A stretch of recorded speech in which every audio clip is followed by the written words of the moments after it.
Be be نے، سیدہ نے، ثانیہ زہرا نے، شریکت الحسین نے، علی کی شیر دل بیٹی نے، عالم غیر معلمہ نے انسانی رابطے کو 4 حصوں میں تقسیم کیا، اللہ کے ساتھ، اپنے ساتھ، انسانوں کے ساتھ، طبیعت کے ساتھ، اور اس کے بعد قانون دیا، اصول دیا۔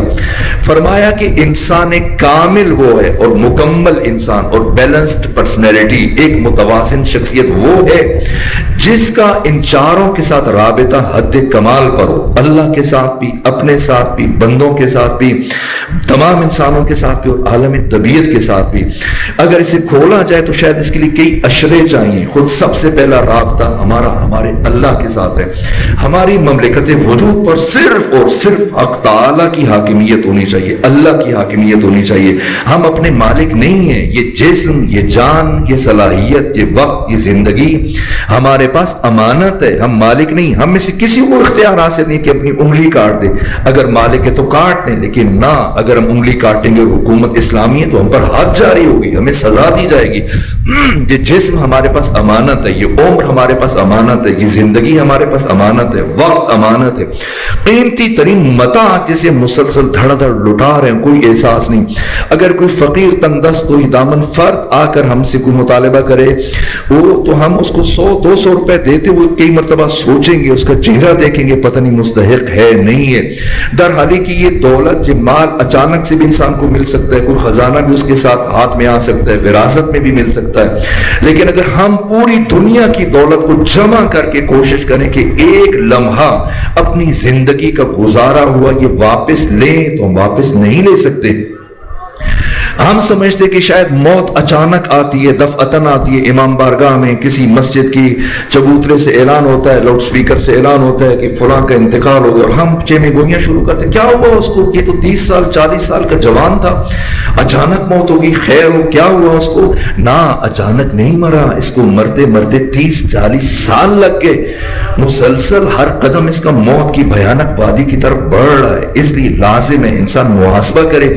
ہمیں یہ بتایا گیا کہ قبر میں سب سے پہلا سوال یہ نماز سے متعلق ہوگا۔ نہ، نماز کی نوبت تب آئے گی جب عبادات کے دفتر کھلے گا، عبادات کے بارے میں جب سوالات ہوں گے۔ سب سے پہلا سوال انسان سے قبر میں اس کی زندگی سے متعلق ہوگا، اس کی عمر سے متعلق ہوگا۔ بتا یہ زندگی کہاں گزاری ہے، کیسے گزاری؟ یہ متاع جان، یہ سرمایہ حیات، ایک ایک لمحہ انسان تدریجاً مرتا ہے، دفعتاً نہیں مرتا۔ اس کو جسے ہم کہہ رہے ہیں کہ کیا ہوا اچانک مر گیا، اس سے مرتے مرتے 40 سال لگ گئے۔ ہر نفس عمر گزشتہ کی ہے، میت فانی، زندگی نام ہے مر مر کے جیے جانے کا، مسلسل مر مر کے انسان پہنچتا ہے، یہ مراحل ہیں۔ سب سے قیمتی ترین متاع جس کو ہم یہ دیکھنا ہے کہ ہم کس کے ساتھ گزار رہے ہیں۔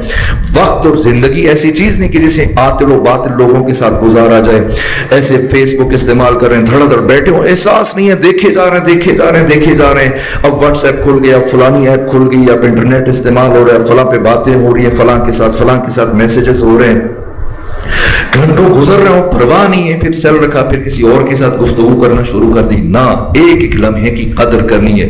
قیمتی ترین متاع فوت الوقت اشد من فوت الروح، لأن فوت الوقت انقطاع عن الخالق وفوت الروح انقطاع عن المخلوق۔ یہ شعر مولا متقیان سے منسوب ہے کہ وقت کا ضائع ہونا انسان کے مر جانے سے زیادہ سخت ہے، اس لیے کہ جب انسان مرتا ہے تو اس کا رابطہ مخلوق سے کٹتا ہے، لیکن جب انسان کا وقت برباد ہو رہا ہوتا ہے تو اس کا رابطہ خدا سے کٹ جاتا ہے۔ خدا سے انسان کا رابطہ کٹ جانا یہ سخت ہے، یہ سب سے بڑی چیز۔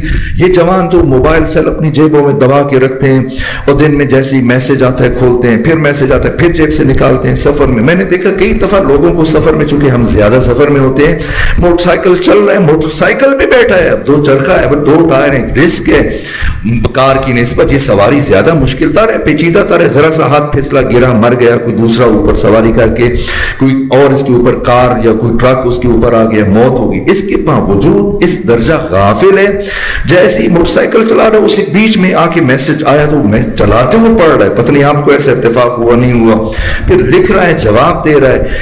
یہ اے جوان، میں آپ کسی اور سے بات نہیں کرتا، میں اس سے بات کرتا ہوں جو مکتب مہدوی کا پیروکار ہے، جو امام زمانہ کے ساتھ تعلق رکھتا ہے، کہ اگر دن میں کوئی آپ کو 100 مرتبہ میسج کرتا ہے، 100 مرتبہ موبائل سیل نکالتے ہیں، 500 مرتبہ میسج کرے، 500 مرتبہ موبائل سیل نکال کے دیکھتے، پتہ نہیں نہیں اب کس نے میسج کیا. نماز میں اگر وہ ٹون کی آواز آتی ہے تو فوراً سے جیسی نماز ختم ہوتی ہے پہلا کام کرتا ہے سیل نکال کے دیکھتا ہے کہ پتہ نہیں اب کس نے میسج کیا. رات سونے سے پہلے آخری کام موبائل سیل دیکھتا ہے. صبح اٹھنے کے بعد سب سے پہلا کام اپنا موبائل سیل, پتہ نہیں کس کس کے میسج آئے ہوں گے. دن میں 1000 مرتبہ میسج آئے, 1000 مرتبہ اٹھا کے دیکھتا ہے. اے جوان, اے حسین ابن علی سے محبت کرنے والے, وہ حسین کے جو قرآن کے اس درجہ عاشق تھے, میں عرض نہیں کر سکتا, وقت نہیں ہے. دن میں 1000 مرتبہ میسج آئے, 1000 مرتبہ اٹھا کے سیل کو دیکھ رہا کہ کس نے میسج کیا. دن میں کم سے کم 1 مرتبہ قرآن مجید کو کھول کے دیکھا کر کے تیرے اللہ نے تیرے لیے کیا میسج بھیجا. ہم نے خود کو گم کر دیا ہے, لوگوں میں گم کر دیا ہے. مولا روم فرماتے ہیں کہ انسان کیوں تنہائی سے وحشت محسوس کرتا ہے, خلوت میں جب ہوتا ہے تنہائی سے ڈرتا, گھبراتا ہے, جی چاہتا ہے کہ کسی لوگوں کے بیچ میں چل کے بیٹھے, اجتماع میں چل کے بیٹھے. کہ اس لیے کہ ہم نے خود کو دوسروں میں گم کر دیا اور خود کو برابر دوسروں میں تلاش کر رہے ہوتے ہیں, اس لیے ہم خود سے مل نہیں پاتے. اگر کوئی خود یابی کے مرحلے میں داخل ہونا چاہتا ہے, خود سے ملنا چاہتا ہے, اس لیے کہ خود شناسی, خود یابی اور خود سے ملنا یہ خدا شناسی کی تمہید ہے. اس لیے قرآن فرماتا ہے وَلَا تَكُونُوا الذین نسوا اللہ فقط انساهم انفسهم, خبردار ان لوگوں کی طرح سے نہ ہو جانا جنہوں نے اپنے رب کو بھلا دیا کہ ان کے رب نے انہیں ان کا اپنا آپ بھلا دیا. جو خود فراموش ہوتا ہے وہ خدا فراموش ہوتا ہے. خدا شناسی کے لیے پہلا قدم خود شناسی ہے. خود شناسی کے لیے خلوت چاہیے, تنہائی چاہیے, جو مسلسل اجتماع میں لوگوں میں چیزوں کے ساتھ جڑا ہوا ہے. اسی لیے ختمی مرتبات کی جو مناجات شعبانیہ میں جملہ ملتا ہے کہ الہی حب لی کمال الانقطاع الیک, پروردگار تو مجھے کمال انقطاع عطا فرما. کیوں چاہتے تھے ختمی مرتبات غار حرا میں؟ میں لاہور میں, یہ بات میں نے شاید پہلے بھی عرض کی تھی, لاہور میں حمید لطیف ہاسپٹل ہے, وہاں پہ ایک ڈاکٹر تھے, سید تھے, اتفاق سے وہ بھی گردیزی تھے. تو میں گیا علاج معالجے کے لیے ان کے پاس گیا, تو وہ دوا دی, انہوں نے نسخہ لکھا اور ساتھ میں مجھ سے کہا کہ صرف دوا سے کام نہیں چلے گا, تھوڑا بہت چلا کریں, واک کیا کریں. پھر مجھے دیکھا کہ یہ دینی طالب علم ہے, تو مجھے شوق دلانے کے لیے, اس کو رغبت دلانے کے لیے مجھے کہا کہ میں ابھی حج پہ گیا ہوا تھا. جب میں حج پہ گیا تو پھر میں نے پیغمبر اکرام اسلام کے گھر سے لے کر غار حرا تک میں نے جب گیا, سفر کیا, تو میں نے دیکھا کتنا ڈسٹینس ہے, اتنا فاصلہ ہے, اور پیغمبر ڈیلی اتنی زیادہ واک کرتے تھے اور پھر پلٹ کے واپس آتے تھے, اتنے کلومیٹر جانے میں لگتے تھے اتنے. تو اس کا مطلب کہ سب کو واک کرنی چاہیے. میں نے کہا اگر آپ مجھے یہ کہنا چاہ رہے ہیں کہ واک کرنی چاہیے تو یہ اچھی بات ہے, میں واک کروں گا. لیکن اگر آپ مجھے یہ کہنا چاہتے کہ پیغمبر واک کے لیے غار حرا جاتے تھے تو ایسا ہرگز نہیں. تو انہوں نے پوچھا پھر آپ بتائیں کیوں, کس مقصد کے لیے جاتے تھے؟ میں نے کہا ختمی مرتبہ یہ بات سمجھانے کے لیے جاتے تھے کہ دو چیزیں کبھی بھی آپس میں جمع نہیں ہو سکتی, ایک تعلق, دوسرا تعقل. تعلق اور تعقل کبھی بھی آپس میں جمع نہیں ہو سکتے. تعلق اور تعقل, کیوں؟ آسان کرو, غور و فکر اور تعلقات. انسان کا ذہن چیزوں میں اٹکا ہوا ہے, جڑا ہوا ہے, گاڑی کے ساتھ اس کا ذہن, موٹر سائیکل کے ساتھ, موبائل سیل کے ساتھ, لیپ ٹاپ کے ساتھ, گھر کے سامان کے ساتھ, خواتین برتنوں میں الجھی ہوئی سے. نہ, چیز ہے, ضرورت ہے, اس سے استفادہ کرنا یہ درست ہے, لیکن اس سے ایک روحی تعلق برقرار کر لینا, قلبی تعلق برقرار کر لینا, اس کے بغیر نہ رہ سکنا, اسے اپنی عادت بنا لینا, اس کے ساتھ جو جڑ لینا, اس کے ساتھ قلبی وابستگی اختیار کر لینا, اس کی مضرات کیا ہیں یہ عرض کر رہا ہوں کہ تعقل اور تعلق یہ کبھی جمع نہیں ہو سکتے. غور و فکر کے لیے تجرد چاہیے, دوسرے لفظوں میں غور و فکر کے لیے غار حرا چاہیے. انسان کو اس لیے خلوت چاہیے کہ وہ خلوت میں خود سے مل سکے. انسان دوسروں میں اس طرح سے الجھا ہوا ہے, اس کی زندگی یہ آج کا بہت بڑا المیہ ہے. یہ جو میں دیکھتا ہوں کبھی کبھار ایک جوان اس طرح سے مجلس حسین میں بیٹھا ہوتا ہے, بہت کم ایسے اتفاق ہوتا ہے, لیکن کبھی کبھی دیکھنے میں کیفیت آتی ہے کہ مجلس امام حسین میں بیٹھا ہے اور مجلس کے دوران بھی اسے نہیں رہا جا رہا, اور وہ جیب سے موبائل سیل نکال کے پھر ایسے دیکھتا ہے, پھر دیکھ کے دوبارہ سے جیب میں ڈال لیتا ہے. کیوں؟ اس لیے کہ مجبور ہے. اس لیے ہم سمجھتے ہیں, یہ ہماری خوش فہمی سمجھ لیجیے, ہم سمجھتے ہیں کہ شاید ہم موبائل سیل کو استعمال کر رہے ہیں. نہ, یہ غلط ہے.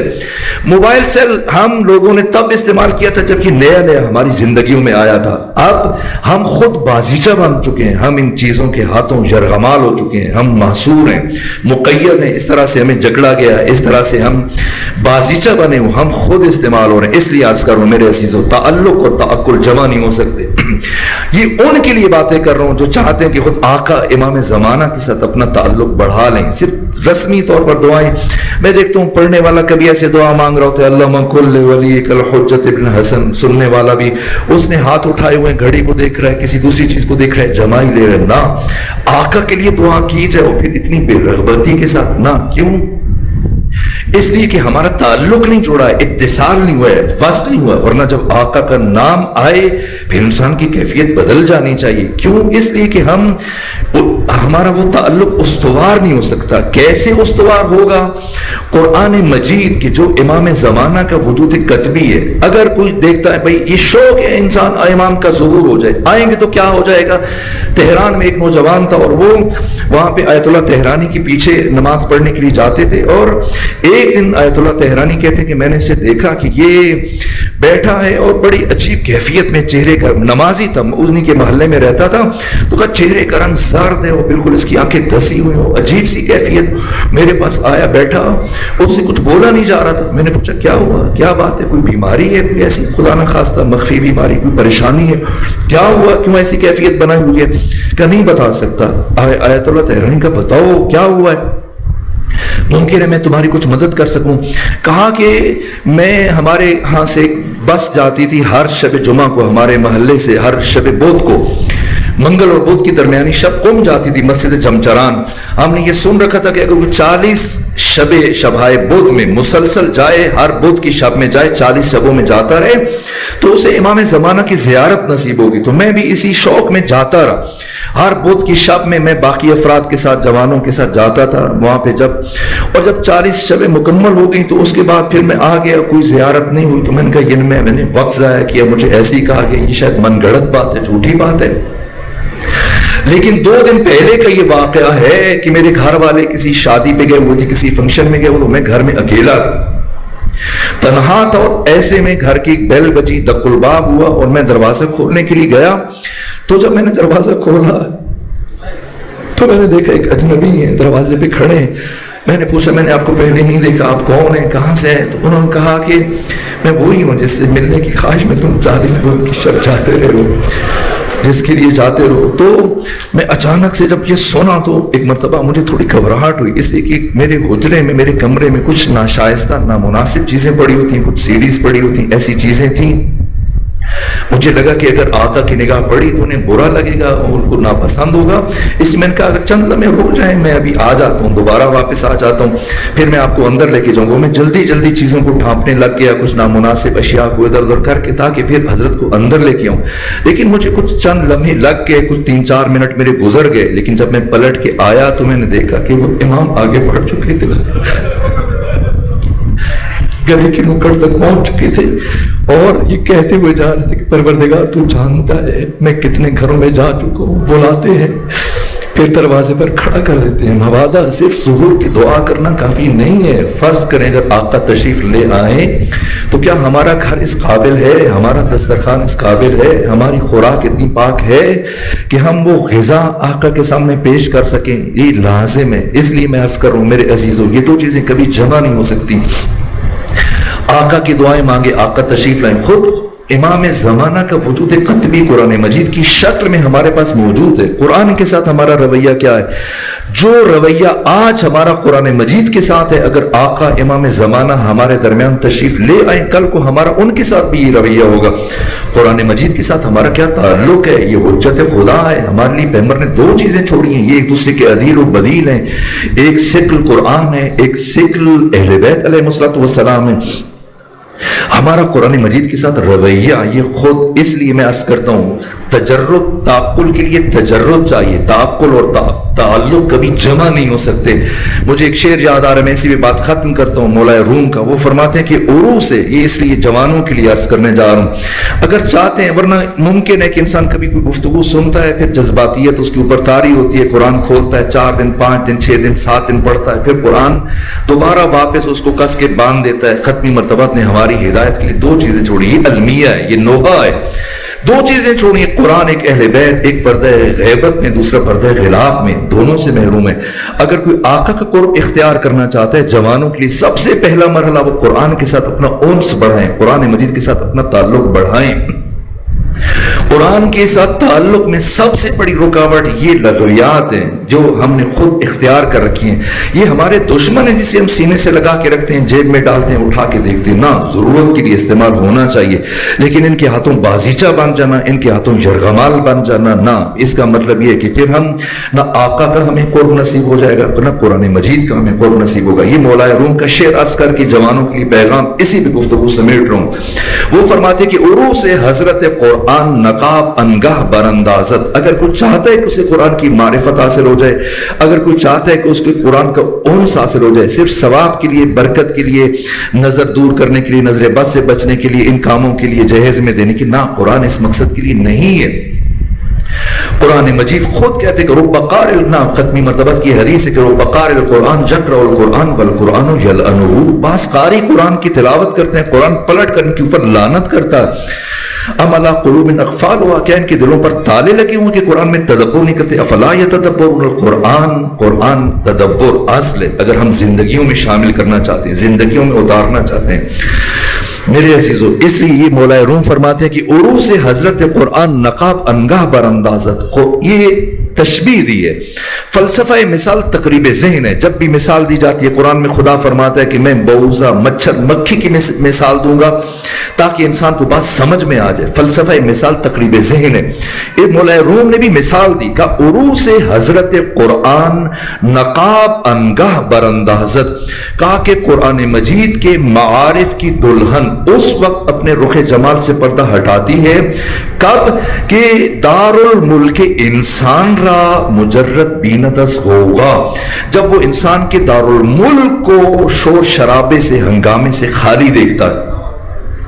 آپ نے دیکھا ہوگا جو افراد شادی شدہ ان مراحل سے گزر چکے ہیں, یا وہ افراد جنہوں نے شادی کرنی, یہ ہمارے یہاں رسم ہے پاک و ہند میں کہ دلہن وہ جب اس شادی کے موقع پر ایک بڑی سی چادر اپنے چہرے کے اوپر ڈال کے رکھتی ہے جسے گھونگھٹ کہا جاتا ہے. سارا دن بارات کے موقع پہ باقی لوگ آتے ہیں, اس حتیٰ اس کی جو دلہن ہے اس کی سہیلیاں ہیں, بہنیں آ جائیں, ماں آ جائے, لیکن اسی طرح سے وہ اس کپڑے کو اپنے اوپر ڈال کے رکھتی ہے جسے گھونگھٹ کہا جاتا ہے.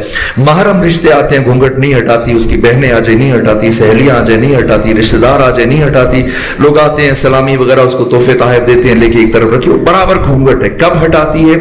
جب سب چلے جاتے ہیں, اس کا شوہر آتا ہے اس موقع پر.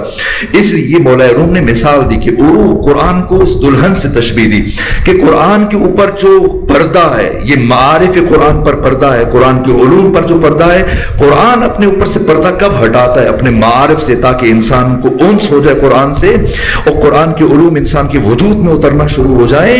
پیغمبر پر قرآن نازل ہو تو ہمیں کیا فائدہ ہے؟ ہمیں تب فائدہ ہوگا جب ہم پر قرآن مجید کی آیتوں کا نزول ہوگا, ہمارے دل پر قرآن مجید کی مفاہیم القاء ہونا شروع ہو جائیں گے. یہ کہا مولا روم نے کہ عروس حضرت قرآن نقاب انگاہ براندازت, جب ہم ایک ایک کر کے تمام غیر ضروری چیزیں, تعلقات کو ہٹائیں گے, اپنی زندگی سے نکالیں گے, تب قرآن مجید کی آیتوں کا نزول ہوگا, تب ہم قرآن کے شاگرد بنیں گے, تب ہماری تخلیق کا مقصد حاصل ہو سکتا ہے. شرمندہ ہوں, وقت ختم ہو رہے میرے عزیزو. آج 12 محرم ہے. 12 محرم کے مسائل بھی عجیب مراحل ہیں.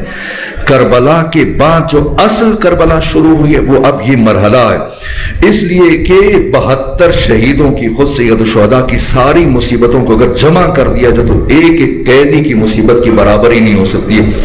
مشکل ترین مراحل ہیں, کیسے نبی زادیاں, رسول اسلام کی بیٹیاں کس طرح سے کربلا سے چلی ہیں. سب سے زیادہ مشکل مرحلہ خود بیویوں کا سوار ہونا تھا, لیکن میں حیران ہوتا ہوں اتنی مشکلوں سے سوار ہونے کے بعد جیسے یہ بیویاں اور بچے پتھر کے ڈھیر کے پاس پہنچے تو بیویوں نے ایک ایک کر کے خود کو اونٹ کی بلندی سے زمین پر گرانا شروع کیا, اور وہ غوغا برپا ہوا جس کے بعد آسمان سے ملائکہ اور حوریں بھی گریا کر رہے تھے, عرش و فرش پر گریا جا رہی تھا. یہ وہ مرحلہ تھا, اور پھر ایسی کیفیت تھی کہ گویا بیویوں کی روح پرواز کر جائے گی. میں نے پڑھا ہے کہ نبی زادیاں اپنی کوہنیوں سے ان پتھروں کو ہٹا رہی تھی, اور ثانی زہرا نے یہ جملے کہے اپنے بھائی امام امام حسین کی لاش پر، اے حسین مجھے معاف کرنا، میں دیکھ رہی ہوں آپ کے جسم میں ٹوٹے ہوئے تیر اسی طرح سے پیوست ہیں، اگر میرے ہاتھ آزاد ہوتے تو جس طرح سے بڑے بھائی امام حسن مجتبیٰ کے جسم سے تیروں کو نکالا تھا، آج آپ کے جسم اطہر سے تیروں کو نکالتی۔ یہاں تک اتنا مشکل مرحلہ تھا امام حسین کی لاش مقدس سے بیویوں کا جدا ہونا کہ جب بہت وقت گزر گیا اور سپاہی انتظار کر رہے تھے کہ کیوں نہیں اٹھ رہی ہیں بیویاں، یہاں تک کہ ایک مرتبہ شمر ابن ذوالجوشن سپاہیوں کے ہمراہ آگے بڑھا اور آگے بڑھ کر سید سجاد کی پشت پر اس نے تازیانے مارنا شروع کیے۔ کہ سید سجاد بیویوں سے کہو کہ اٹھیں، حملوں پر سوار ہو جائیں۔ اور یہ خود سید الشہداء جانتے تھے، جناب امام سجاد جانتے تھے کہ سید الشہداء سے بیویوں کا الگ ہونا کتنا مشکل مرحلہ تھا۔ اس لیے میں نے یہ تاریخ کی کتابوں میں، مقتل کی کتابوں میں جملے پڑھے ہیں، امام سجاد نے فرمایا بیویوں جی بھر کے میرے بابا حسین کی زیارت کر لو، ابھی میرے جسم میں کچھ سکت باقی ہے، میرے جسم میں کچھ جان باقی ہے، ابھی میں مزید تعزیانے برداشت کر سکتا ہوں۔ بس میرے عزیزوں پھر وہ مراحل ہیں۔ آج کا دن 12 محرم کا دن، ایک روایات کے مطابق میں تفصیلی روایت ہے لیکن چونکہ آذان کا وقت قریب ہے میں اشارتاً دو جملے، ایک جناب شہربانو جو امام حسین کی زوجہ تھی، شہزادی تھی، ان کی کنیز تھی، جو یہ بھی فارس سے آئی تھی، جناب شہربانو یہ بھی فارسی نام ہے، اسی طرح آپ کی کنیز تھی، ان کا نام شیرین تھا۔ یہ جناب شہربانو کی کنیز تھی اور بعد میں خود یہ اہل بیت کا طریقہ تھا، ان کا سلیقہ تھا، انداز تھا، غلاموں کو آزاد کرتے تھے اور غلام آ جاتے تھے، کنیزوں کو آزاد کرتے تھے۔ ایک مرحلے پر سید الشہداء نے جناب شیرین کو بلایا کہ شیرین آپ نے ہمارے گھر میں بہت زیادہ خدمت کر لی ہے، اب میں چاہتا ہوں کہ آپ جائیں اپنی زندگی گزاریں، الگ سے اپنی زندگی گزاریں۔ جناب شیرین نے کہا کہ مجھے یہ قبول نہیں ہے، میں آپ سے جدائی برداشت نہیں کر سکتی، میں اسی گھر میں، اس گھر کی فضاؤں میں، ان بیویوں بچوں کے ہمراہ اپنی تمام عمر گزارنا چاہتی ہوں۔ حضرت نے فرمایا میری خواہش ہے کہ آپ جا کر اپنی مستقل زندگی کا آغاز کریں۔ بالآخر کہا کہ شیرین نے کہا کہ آقا پھر میری ایک شرط ہے، اگر میں جاؤں تو پھر آپ وعدہ کریں کہ آپ میرے گھر تشریف لائیں گے۔ سید الشہداء نے کچھ سوچتے رہے اور اس کے بعد سر اٹھا کر فرمایا ہاں شیرین میں تم سے وعدہ کرتا ہوں میں تمہارے گھر آؤں گا۔ اور اس کے بعد ایک مرتبہ شیرین کا نہیں آقا یہ وعدہ کرے اکیلے آپ نہیں آئیے گا، اپنی خواہران گرامی کو، مقدسات عصمت و طہارت کو، زینب ام کلثوم کو، اپنی ازواج کو بھی اپنے ہمراہ لے کے آئیے گا، مجھے بہت خوشی ہوگی، یہ میری زندگی کی سب سے بڑی خواہش ہے۔ پھر سید الشہداء نے عجیب جملہ ارشاد فرمایا، کہا جس کے پاس جو تحفہ ہے وہ ان کو رخصت کرتے ہوئے جناب شیرین کو، تاکہ اپنی مستقل باوقار زندگی کا آغاز کریں۔ ہر بیوی جواہرات، سونے چاندی، مختلف قیمتی پتھر، اس طرح سے چادریں پارچے دے دیے۔ اور سید الشہداء ایک جملہ عجیب تھا جو کہا کہ جو بھی تحفہ دے لیکن ساتھ شیرین کو ایک ایک چادر ہر بیوی تحفے میں دے۔ یہاں تک کہ جناب شیرین نے کہا یہ اتنا زیادہ متاع، یہ اتنا زیادہ اموال، یہ اتنے زیادہ جواہرات مجھے نہیں چاہیے۔ کہا میں چاہتا ہوں کہ آپ اپنی باوقار زندگی کا آغاز کریں۔ یہ کوفے کے، یہاں تک کہ جناب شیرین کوفہ میں منتقل ہوئی اور کوفہ کے ساتھ ایک دیہات تھا جو بعد میں پھر کوفہ کا حصہ بنا، یہاں پر ایک اونچائی پر ان کا مکان تھا، یہاں انہوں نے جا کے خود مکان خریدا۔ اتنا کچھ اہل بیت نے ان کو دے کے بھیجا تھا کہ خود پھر شیرین نے اپنے کنیزیں، اپنے غلام رکھے اور پھر ہمیشہ جناب شیرین کو ایک متمول خاتون تھی، ثروت مند خاتون بن گئی، خود تجارت کرنا شروع ہو گئی، باوقار زندگی گزارنا شروع کر دی، لیکن دل میں ہمیشہ حسرت رہتی تھی اور دائماً انتظار کی حالت میں رہتی تھی کہ مجھ سے میرے آقا حسین نے وعدہ کیا تھا، اور پھر خود کو تسلی دیتی تھی کہ کبھی ضرور آئیں گے۔ یہاں تک کہ ایک مرحلے پر سنا کہ امام حسین مدینہ سے چلے ہیں، کوفہ کی طرف آ رہے ہیں، عراق کی طرف آ رہے ہیں۔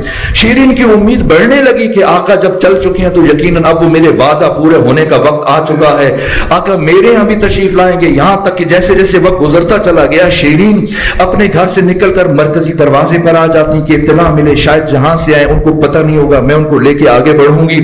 یہاں تک کہ وقت گزرتا چلا گیا اور وہ مرحلہ آیا جب 12 محرم کا دن آیا، بیویاں کربلا سے چلنے کے بعد جب کوفہ میں داخل ہونے لگی، شام کا ہنگام تھا، ایسے میں جیسے یہ کاروان داخل ہوا، شیرین چونکہ ایسی تربیت ہوئی تھی اہل بیت کے گھر میں، اہل بیت کے خانوادے میں خود خواہش کی ہے وہ افراد جو سپاہی تھے ان سے کہا کہ میرا گھر بہت وسیع ہے، میرے پاس کافی حجرے ہیں. یہ جناب شیرین کا ارمان تھا. انہوں نے الگ سے حجرے تعمیر کروائے ہوئے تھے کہ جب بھی میرے آقا حسین آئیں گے میں امام حسین اس حجرے میں ٹھہریں گے، ام لیلہ اس حجرے میں ٹھہریں گی، ام رباب کے لیے یہ کمرہ ہے، زینب بنت علی کے لیے یہ کمرہ ہے، ام کلثوم کے لیے یہ حجرہ ہے. مسلسل اہتمام تھا، انتظار تھا میرے آقا تشریف لائیں گے.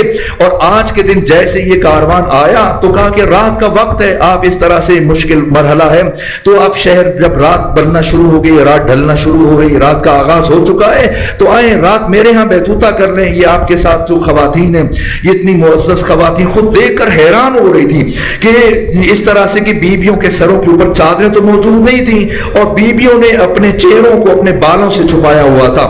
تو کہا کہ یقیناً کسی ایسے خاندان سے تعلق رکھنے والی ہیں جن کے یہاں حجاب کی اتنی اہمیت ہے کہ اگر سر پر چادریں نہیں ہیں تو پھر اپنے بالوں سے چہروں کو چھپایا ہوا ہے. اس لیے خواہش کی کہ سپاہیوں سے کہ تم بھی آ جاؤ، میرے پاس وافر جگہ ہے اور یہ جو تمہارے پاس قیدی ہیں اسیر ہیں انہیں بھی لے آؤ. میں جہاں رہا کرتی تھی مجھے میرے آقا کا یہ حکم تھا، وہ فرمایا کرتے تھے کہ قیدیوں کے ساتھ حسن سلوک کرنا چاہیے، قیدیوں کے ساتھ اچھا رویہ اختیار کرنا چاہیے، اگر کبھی کوئی قیدی آئے تو اس کا خیال رکھنا چاہیے.